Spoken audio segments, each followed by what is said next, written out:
Hello guys, आज हम explain करने वाले हैं दुनिया की सबसे famous series game of thrones के तीसरे पार्ट को, जिसका आप सब लोग बेसब्री से इंतजार कर रहे थे। इसीलिए तो कहा जाता है कि अगर आपने गेम ऑफ थ्रोन्स नहीं देखा तो आपने कुछ नहीं देखा। तो अगर आपने पिछले पार्ट नहीं देखे तो इस वीडियो के बाद देख सकते हो, क्योंकि पिछले पार्ट में हमने देखा कि वेस्ट्रोस में अब लेनिस्टर घराने की हुकूमत है, पर आखिर में बोने लेनिस्टर ने अपने पिता टाइविन लेनिस्टर को मार दिया और फिर वेडिस की मदद से बोना लेनिस्टर वेस्ट्रोस के सातों राज्यों से दूर इसोस में डिनेरिस के पास भाग गया, क्योंकि अब टाइविन लेनिस्टर की बेटी सर्सी इसे जिंदा नहीं छोड़ती और टाइविन लेनिस्टर के मरने के बाद अब पूरे वेस्ट्रोस को यही संभालेगी और यहाँ के सातों राज्यों पर राज करेगी। पर पूरा वेस्ट्रोस इस बात से अनजान है कि नॉर्थ में बड़ी दीवार के पीछे कितना बड़ा खतरा है, क्योंकि हजारों सालों बाद अब व्हाइट वॉकर जाग चुके हैं, जिनके पास मुर्दों की बहुत बड़ी सेना है और ये हर हाल में दीवार को पार करके सातों राज्यों को मिट्टी में मिला देंगे। पर हजारों सालों से दीवार के पहरेदार सिपाही इस दीवार की रखवाली करते आ रहे हैं,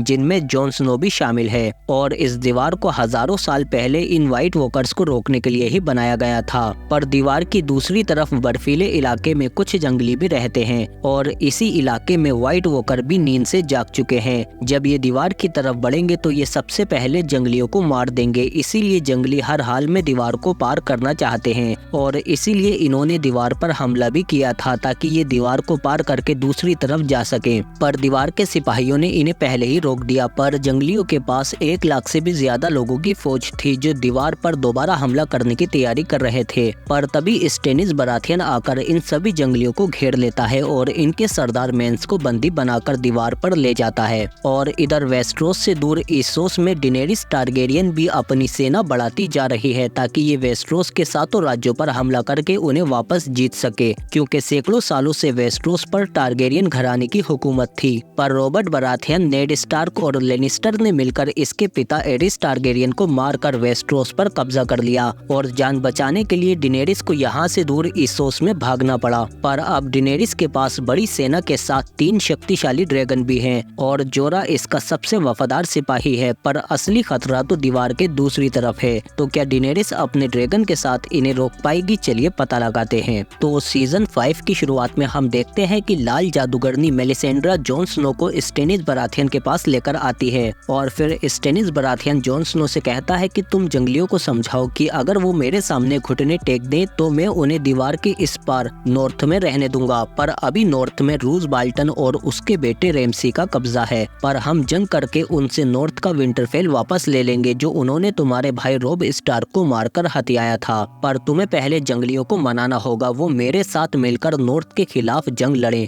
और बदले में हम जंग जीतने के बाद उन्हें विंटरफेल में रहने की इजाजत दे देंगे। पर जॉन स्नो कहता है कि उन्हें मनाना बहुत मुश्किल है, क्योंकि जंगली किसी के आगे घुटने नहीं टेकते। और इधर हम देखते हैं कि वेरिस और बोना लेनिस्टर भी इस्सोस पहुंच चुके हैं और वेरिस बोने लेनिस्टर को डिनेरिस के बारे में बताता है कि वो एक अच्छी रानी बन सकती है और यकीन मानो वो जल्दी ही वेस्ट्रोस को जीत लेगी, इसीलिए हमें उसका ही साथ देना चाहिए। और इधर बड़ी दीवार पर हम देखते हैं कि जॉन जंगलियों के सरदार मेंस को समझाने की कोशिश करता है कि स्टेनिस बराथियन के सामने घुटने टेक दो और उनके साथ नॉर्थ को जीतने के लिए जंग लड़ो और बदले में वो तुम्हें वहाँ रहने देंगे। पर मेंस कहता है कि जंगली कभी भी किसी के सामने घुटने नहीं टेकते, जिस पर जॉन स्नो इसे समझाता है कि लाखों जिंदगियों का सवाल है। पर मेंस फिर भी नहीं मानता, जिस पर स्टेनिस बराथियन कहता है कि इसे सबके सामने जिंदा जला दो। और फिर हम देखते हैं कि मेंस को सबके सामने जिंदा जलाया जाता है, पर उसे दर्दनाक मौत से बचाने के लिए जॉन स्नो उसके सीने में तीर उतार देता है, जिससे मेंस मर जाता है। और इधर वेस्ट्रोस में हम देखते हैं कि नेड स्टार्क की छोटी बेटी आर्या अपने पुराने दोस्त जेकन के पास आ जाती है, जो इसे लड़ना सिखाएगा ताकि ये शातिर और खतरनाक बनकर अपने पिता, माँ और भाई का बदला ले सके। और इधर इस्सोस में डिनेरिस के सिपाही डारियो और अंसलीट कुछ गद्दारों को ढूंढ रहे होते हैं, क्योंकि मेरीन शहर में मास्क पहनने वाले कुछ लोग डिनेरिस को पसंद नहीं करते, इसीलिए ये डिनेरिस को मारना चाहते हैं। और इधर बड़ी दीवार पर हम देखते हैं कि आज एक नए कमांडर को चुना जाएगा और फिर जब वोट पड़ते हैं तो हम देखते हैं कि उसमें जॉन स्नो जीत जाता है और इस दीवार के सभी पहरेदार सिपाहियों का नया कमांडर बन जाता है। और इधर हम आर्या को देखते हैं, जिसे उसका पुराना दोस्त जेकन मिल जाता है, जो रूप बदलने में माहिर है और अब ये इसे भी रूप बदलना और शातिर बनना सिखाएंगे। और इधर इस्सोस के मेरीन शहर में डिनेरिस जब एक गद्दार को मौत की सजा सुनाती है तो मेरीन के कुछ लोग डेनेरिस के खिलाफ हो जाते हैं और उसके ऊपर पत्थर बरसाने लगते हैं, क्योंकि शहर के कुछ लोग डेनेरिस को अब भी एक विदेशी मानते हैं। पर सिपाही डेनेरिस को कवर करके अंदर पिरामिड के महल में ले जाते हैं और फिर अंदर महल में डेनेरिस समझ जाती है कि छत पर कोई है, और जब वो बाहर आकर देखती है तो वहाँ पर इसका एक ड्रैगन होता है और फिर ये डेनेरिस के करीब आता है क्योंकि ये डेनेरिस का बच्चा है, और फिर जल्दी ही ये डेनेरिस से मिलकर यहाँ से दूर उड़ जाता है। और इधर नॉर्थ के विंटरफेल में हम देखते हैं कि रूज बाल्टन अपने बेटे रैमसी को समझा रहा होता है कि नॉर्थ हमें टाइविन लेनिस्टर की वजह से मिला था, लेकिन अब टाइविन लेनिस्टर मर चुका है, इसीलिए नॉर्थ के लोग कभी भी हमारे खिलाफ हो सकते हैं, क्योंकि नॉर्थ के विंटरफेल पर हमेशा से स्टार्क घराने की ही हुकूमत थी। और इधर हम देखते हैं कि लिटिल फिंगर भी सांसा को विंटरफेल ले आता है, जो नेड स्टार्क की बड़ी बेटी है। लिटिल फिंगर इससे कहता है कि तुम्हें रूज बाल्टन के बेटे रैमसी से शादी करनी होगी, पर सांसा मना कर देती है और रोने लगती है कि उन लोगों ने मेरे भाई और मेरी माँ को मारा है, मैं उनसे शादी नहीं करूंगी। जिस पर लिटिल फिंगर कहता है कि जोफ्री की मौत के बाद सर्सी तुम्हें हर जगह ढूंढ रही है, इसीलिए तुम विंटरफेल में सुरक्षित रहोगी और फिक्र मत करो, जल्दी ही स्टेनिस बराथियन इन पर हमला करने वाला है और वो इन लोगों को हरा देगा और विंटरफेल पर अपना कब्जा कर लेगा, जिसके बाद तुम सुरक्षित हो जाओगी। और इधर हम देखते हैं कि आर्या स्टार्क की ट्रेनिंग भी शुरू हो जाती है। ये लोग पहले उसे सच और झूठ पकड़ना सिखाते हैं। और इधर लिटिल फिंगर भी सांसा को विंटरफेल ले आता है और रूज बाल्टन से रैमसी और सांसा की शादी का प्रस्ताव रखता है। रूज बाल्टन ये बात अच्छे से जानता है कि स्टार्क परिवार से शादी होने के बाद नॉर्थ के विंटरफेल पर इनका दावा और भी ज्यादा पक्का हो जाएगा। और इधर बड़ी दीवार पर हम सांसा के भाई जॉन स्नो को देखते हैं, जो कमांडर बनने के बाद सबको उनके काम बांट रहा होता है। तभी ये जोनस से कहता है कि आप दीवार की मरम्मत करें, पर जोनस कहता है कि मैं वहाँ पर नहीं जाऊंगा, तुम अपने उन गधों में से किसी एक को भेजो जिन्होंने तुम्हें चुना है। जिस पर जॉन स्नो को गुस्सा आ जाता है और वो आखिरी बार इससे पूछता है, पर जोनस फिर भी मना कर देता है। और फिर जॉन स्नो कमांडर होने के नाते हुक्म की नाफरमानी के जुर्म में जोनस का सर धड़ से अलग कर देता है।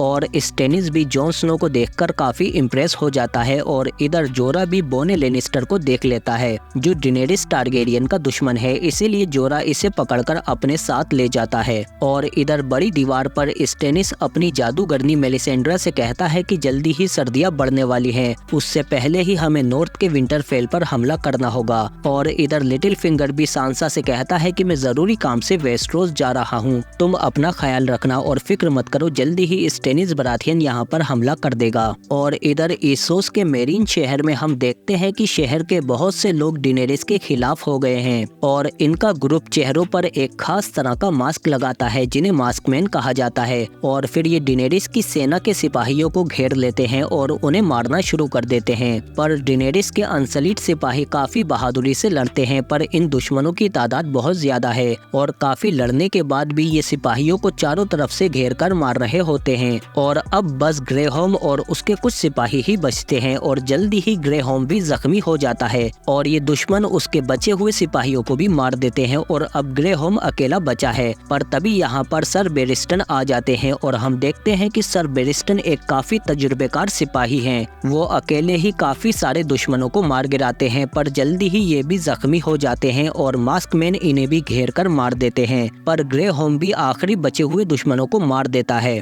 और फिर हम देखते हैं कि सर बेरिस्टन की मौत पर डेनेरिस को बहुत दुख होता है, इसीलिए वो कुछ गद्दारों को गुस्से में अपने ड्रैगन के आगे छोड़ देती है, जिन्हें ड्रैगन जलाकर खा जाते हैं। और हम देखते हैं कि डेनेरिस के ड्रैगन अब काफी ज्यादा बड़े और खूंखार हो चुके हैं। और इधर बड़ी दीवार पर जॉन स्नो टॉमरेंट को अपने पास बुलाता है और उससे कहता है कि मैं तुम्हें आजाद कर रहा हूँ और बदले में तुम्हें सभी जंगलियों को समझौते के लिए मनाना होगा, ताकि हम लोग एक साथ मिलकर व्हाइट वॉकर से लड़ सकें। और यकीन मानो, जब व्हाइट वॉकर आएंगे तो सबसे पहले निशाने पर तुम लोग ही होगे। वो पहले तुम्हें मारेंगे और बाद में दीवार की तरफ आएंगे। मैं वादा करता हूँ कि अगर तुम सब लोग हमारे साथ मिलकर रहोगे तो मैं तुम्हें दीवार की इस तरफ आने दूंगा और बदले में तुम्हें हमारे साथ लड़ना होगा। जिस पर टॉमरेंट कहता है कि जंगलियों को मनाना बहुत मुश्किल है, इसीलिए तुम भी हमारे साथ चलोगे। इसके बाद जॉन स्नो दीवार के अपने साथियों को ये बात समझा रहा होता है, पर काफी सारे लोग जॉन स्नो की इस बात से सहमत नहीं होते, क्योंकि वो जंगलियों से नफरत करते हैं। पर जॉन स्नो कहता है कि सर्दियां आने वाली हैं और जब व्हाइट वॉकर आएंगे तो वो किसी पर भी रहम नहीं दिखाएंगे, इसीलिए हम सबको मिलकर उनका सामना करना होगा। और इधर दीवार पर स्टेनिस बराथियन भी अपने सलाहकार सर डेवोस से कहता है कि कल सुबह होते ही हम लोग विंटरफेल पर हमला करने के लिए निकलेंगे, जिस पर सर डेवोस स्टेनिस बराथियन से कहते हैं कि हुजूर हमें थोड़ा रुककर जॉन स्नो का इंतजार करना चाहिए, शायद वो जंगलियों को मनाकर हमारी तरफ ले आए और फिर हमारे साथ जंगलियों की भी फौज होगी और हम आसानी से जीत पाएंगे। पर स्टेनिस कहता है कि हमारे पास इतना वक्त नहीं है, क्योंकि उधर रूज बाल्टन भी और ज्यादा ताकतवर होता जा रहा है और अगर हम ज्यादा रुके तो सर्दियां बढ़ जाएंगी और बर्फ में हम हमला नहीं कर पाएंगे। और फिर सुबह होते ही स्टेनिस बराथियन जाने की तैयारी कर लेता है और इसके साथ इसकी जादूगरनी भी जा रही होती है। स्टेनिस बराथियन जॉन स्नो से कहता है कि उम्मीद है कि तुम जंगलियों को मना लोगे और फिर स्टेनिस अपनी फौज लेकर विंटरफेल की तरफ चला जाता है। और इधर हम देखते हैं कि जैकन आर्या को और ज्यादा ट्रेनिंग दे रहा होता है, जिससे आर्या और ज्यादा शक्तिशाली बन सके। और ये लोग यहाँ पर डेड बॉडी को साफ करते हैं और फिर उनका चेहरा उतार कर रख लेते हैं। और फिर आर्या देखती है कि यहाँ पर बहुत सारे चेहरे हैं और इन चेहरों की मदद से ही ये लोग अपना रूप बदल पाते हैं। इन चेहरों को अपने ऊपर लगाकर ये किसी का भी रूप ले लेते हैं और इसमें ये जादू की मदद भी लेते हैं। और ये आर्या को भी एक बहरूपिया और शातिर कातिल बनाने की ट्रेनिंग दे रहे हैं। और इधर विंटरफेल में हम देखते हैं कि सांसा की शादी होने वाली है और इसे लेने के लिए ग्रेजॉय आया है, जो बचपन से ही सांसा और उसके भाई बहनों के साथ रहता था। ये सांसा के भाई जैसा था, पर अब ये रैमसी का गुलाम है। और फिर हम देखते हैं कि रूज बाल्टन के बेटे रैमसी की शादी सांसा के साथ हो जाती है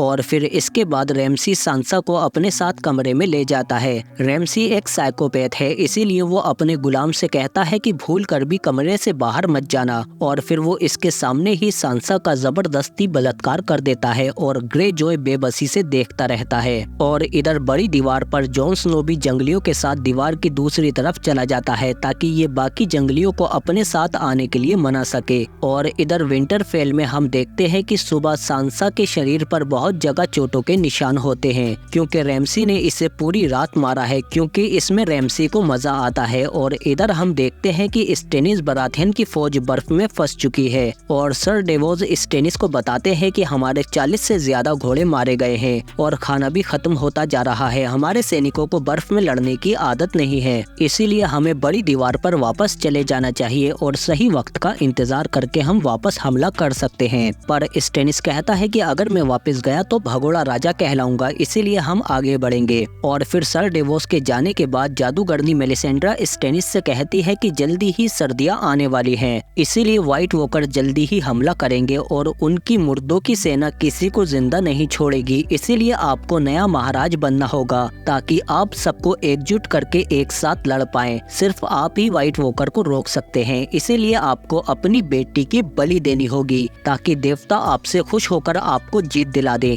स्टेनिस पहले तो ऐसा करने से मना कर देता है कि वो मेरी बेटी है। और इधर इस्सोस के मेरिन शहर में हम देखते हैं कि जोरा डिनेरिस के सामने बोने लेनिस्टर को ले आता है और फिर डिनेरिस इससे कहती है कि तुम लेनिस्टर घराने से ताल्लुक रखते हो और तुम लोगों ने मिलकर मेरे पिता को मारकर मुझसे वेस्टरोस छीना है, तो मुझे बताओ कि मैं तुम्हें अभी ही क्यों ना मार दूं। जिस पर बोना लेनिस्टर बताता है कि मैं बाकी लेनिस्टर जैसा नहीं हूँ, मैंने अपने पिता को मारा जरूर है, पर वो मुझसे नफरत करते थे और वो बिल्कुल भी अच्छे इंसान नहीं थे। पर मैं जानता हूँ कि आप बहुत अच्छी रानी बनेंगी, इसीलिए वेस्टरोस पर आपको ही हुकूमत करनी चाहिए। पर डेनेरिस कहती है कि मैं तुम्हारी सलाह क्यों मानूं, जिस पर बोना कहता है कि बेशक आपके पास 3 शक्तिशाली ड्रैगन और एक बड़ी शक्तिशाली सेना है, पर आप जिस सरजमी पर हुकूमत करना चाहती हैं आपके पास उसे समझाने वाला कोई नहीं है और आपको रोकने वाले घरानों की भी कमी नहीं है, इसीलिए राजनीति और जंग एक जैसी नहीं होती और वेस्टरोस जीतने के लिए आपको इन दोनों की जरूरत है। और इधर नॉर्थ के विंटरफेल में हम देखते हैं कि रूज बाल्टन अपने बेटे रैमसी को समझा रहा होता है कि जल्दी ही स्टेनिस बराथियन हम पर हमला करने वाला है, इसीलिए हमें उसे घेरने की रणनीति बनानी होगी। पर रैमसी कहता है कि मुझे आज रात बस 20 अच्छे सिपाही चाहिए।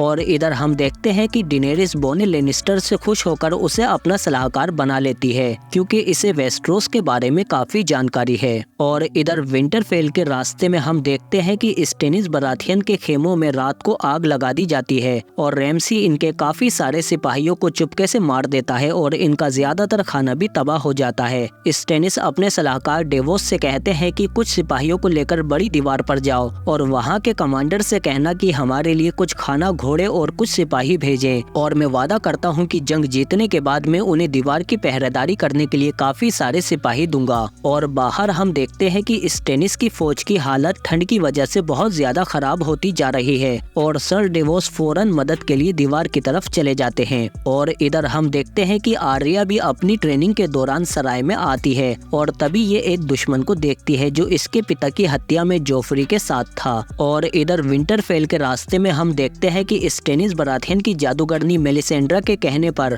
स्टेनिस अपनी बेटी की बलि चढ़ाने को तैयार हो जाता है ताकि उसकी फौज की परेशानियां खत्म हो सके और देवता इससे खुश होकर इसे जंग में जिता दें। इसकी बेटी रोते हुए मना करती है कि पिताजी ऐसा मत करिए, मैं आपकी बेटी हूँ, पर स्टेनिस नहीं मानता और वो अपनी बेटी को जिंदा ही जला देता है। ये बात इसके सैनिक देखकर बहुत डर जाते हैं कि राजा अपनी बेटी को जिंदा कैसे जला सकता है। और इधर इसोस के मेरीन शहर में हम देखते हैं कि एक बहुत बड़ा मुकाबला हो रहा होता है जिसमें योद्धा एक दूसरे से मरते दम तक लड़ते हैं और ये मुकाबला देखने के लिए परंपरा के अनुसार यहाँ पर डेनेरिस भी मौजूद होती है। और जल्दी ही मुकाबला शुरू हो जाता है और ये मुकाबला 5 लोगों के बीच में होता है जिनमें जोरा भी शामिल होता है। और फिर जल्दी ही मुकाबले में हम देखते हैं कि सिपाही आपस में लड़ने लगते हैं और जोरा का मुकाबला जिससे होता है वो काफी तेज होता है और दूसरे सिपाही भी एक दूसरे को मार गिराते हैं और ये तेज सिपाही भी जोरा को गिरा देता है, पर तभी पीछे से दूसरा सिपाही उसे मार देता है और फिर जोरा बचे हुए सिपाही से लड़ने लगता है और जल्दी ही हम देखते हैं कि जोरा इसे भी मार देता है और मुकाबला जीत जाता है। पर तभी जोरा डेनेरिस की तरफ भाला फेंकता है क्योंकि वहाँ पर एक मास्कमैन था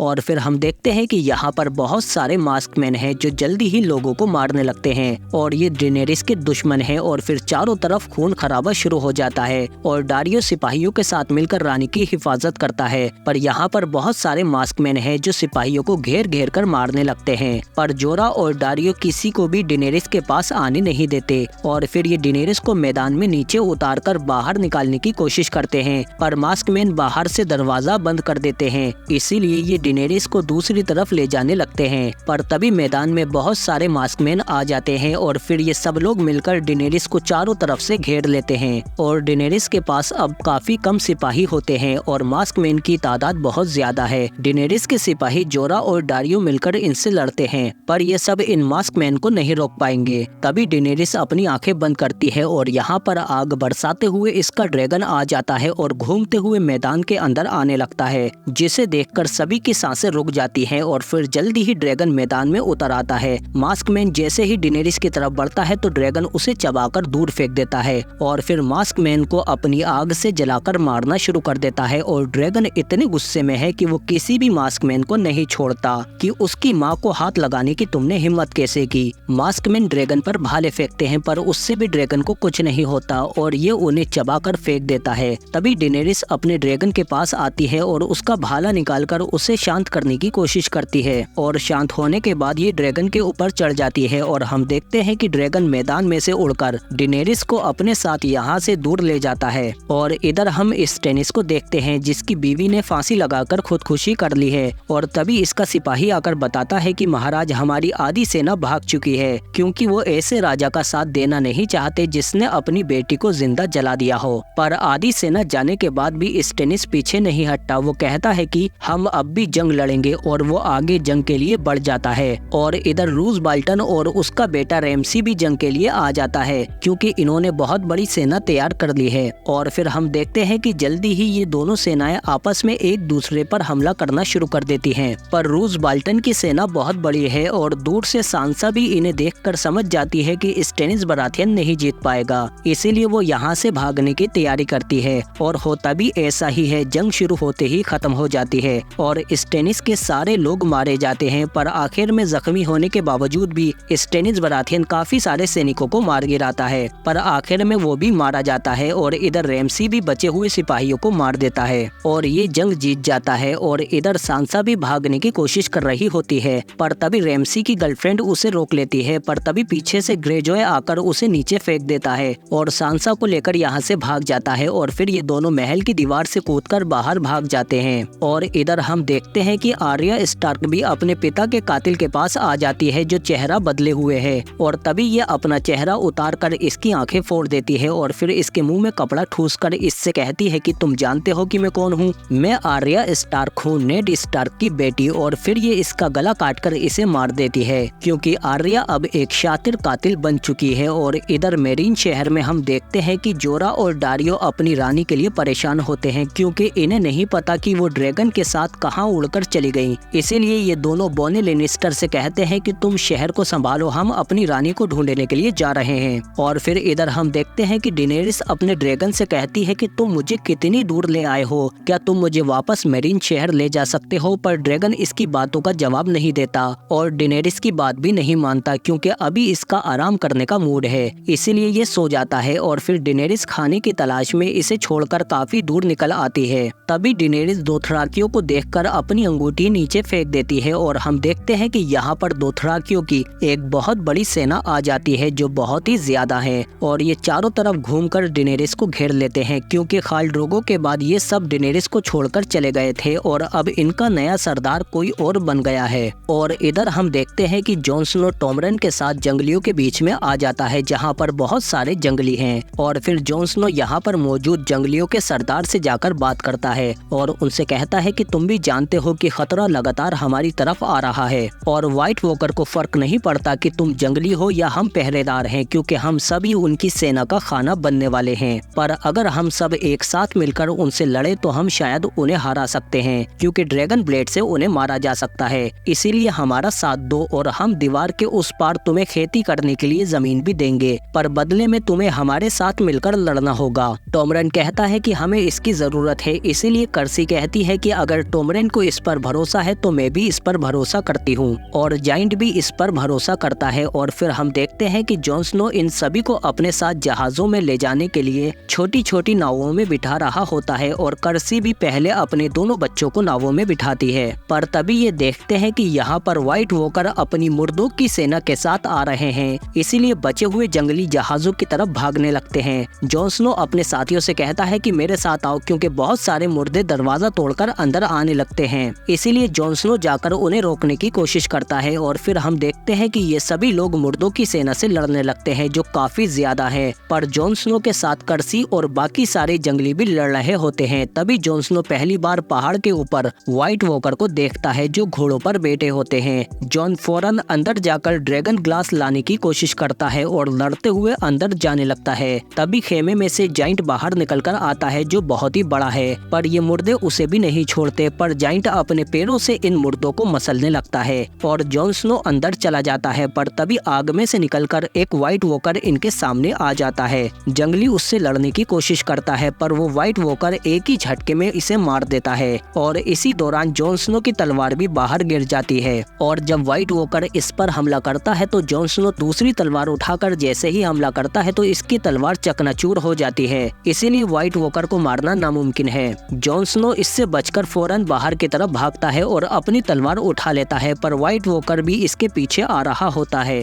और जैसे ही वो इस पर हमला करता है तो जॉन स्नो अपनी तलवार से उसे रोक लेता है और जैसे ही पलटवार करता है तो एक ही वार में व्हाइट वॉकर खत्म हो जाता है क्योंकि जॉन स्नो की तलवार कोई आम तलवार नहीं है, ये वेलेरियन स्टील से बनी हुई है जो व्हाइट वॉकर को मार सकती है। इसके अलावा ड्रैगन ग्लास से भी व्हाइट वॉकर मर सकते हैं। और ये बात ऊपर से नाइट किंग देख रहा होता है जो सभी व्हाइट वॉकर का सरदार है। और इधर टॉमरेन और कर्सी भी मुर्दों की सेना से लड़ रहे होते हैं क्योंकि ये लगातार आते जा रहे हैं। कर्सी जितने भी मुर्दों को मार रही होती है उसके बाद फिर से और दूसरे मुर्दे आते जा रहे हैं। तभी कर्सी के सामने कुछ मुर्दा बच्चे आते हैं जिन्हें देखकर कर्सी को अपने बच्चों की याद आ जाती है, इसीलिए वो उनसे नहीं लड़ पाती और वो बच्चे कर्सी पर टूट पड़ते हैं और उसे मार देते हैं। और इधर जॉन स्नो देखता है कि इनके ऊपर से भी एक बहुत बड़ी मुर्दों की सेना आ रही होती है जो पहाड़ों से कूदकर नीचे आ रहे हैं और जॉन स्नो इनकी तादाद देखकर कहता है कि भागो यहाँ से। और उधर से दरवाजा तोड़कर और भी मुर्दे अंदर आने लगते हैं और टॉमरेन भी कहता है कि फौरन समुद्र की तरफ भागो। और ये सभी लोग मुर्दों से बचने के लिए समुद्र की तरफ भागने लगते हैं क्योंकि इनकी तादाद इतनी ज्यादा है कि ये उनसे लड़ नहीं पाएंगे। जाइंट इन्हें रोकने की कोशिश करता है पर नहीं रोक पाता।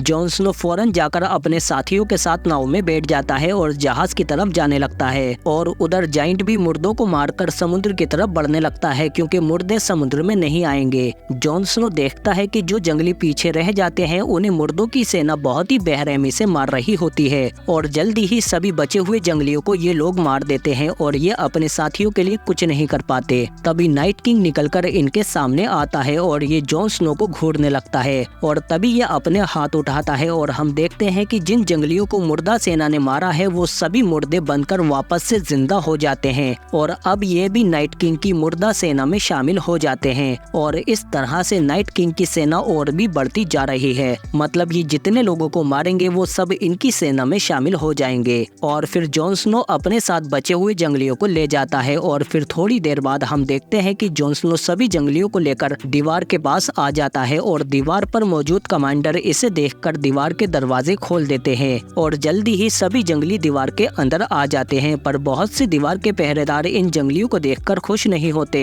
क्योंकि वो इनसे नफरत करते हैं, इसीलिए ये जॉन स्नो से भी नफरत करने लगे हैं। और फिर रात को हम देखते हैं कि ये लोग जॉन को झूठ बोलकर अपने पास बुलाते हैं और धोखे से उसे मार देते हैं और उसके सीने में कई सारे खंजर उतार देते हैं जिनसे जॉन स्नो मारा जाता है। और इसी के साथ गेम ऑफ थ्रोन्स का तीसरा पार्ट यहीं पर खत्म हो जाता है। पर क्या जॉन स्नो बच पाएगा और अब डेनेरिस का क्या होगा जिसे दोथराकियों ने पकड़ लिया है, और क्या व्हाइट वॉकर अब बड़ी दीवार को पार कर लेंगे? क्या डेनेरिस अपने ड्रैगन के साथ इन्हें रोक पाएगी? इन सब का पता हमें इसके चौथे पार्ट में चलेगा। पर उससे पहले वीडियो को दबाकर लाइक करो और कमेंट बॉक्स को GOT पार्ट 4 से भर दो, क्योंकि आप लोग जितने ज्यादा कमेंट और लाइक करोगे उतना ही वीडियो प्रमोट होगी। इसीलिए वीडियो को दबाकर प्रमोट और शेयर करो। हम मिलते हैं आपसे अगली वीडियो में। जब तक आप चैनल को सब्सक्राइब करके रखो क्योंकि बहुत ही अच्छी वीडियो आने वाली है। और जिन्होंने इसका पहला और दूसरा पार्ट नहीं देखा है वो चैनल में जाकर ये एंड स्क्रीन में देख सकते हैं। हम मिलते हैं आपसे अगली वीडियो में।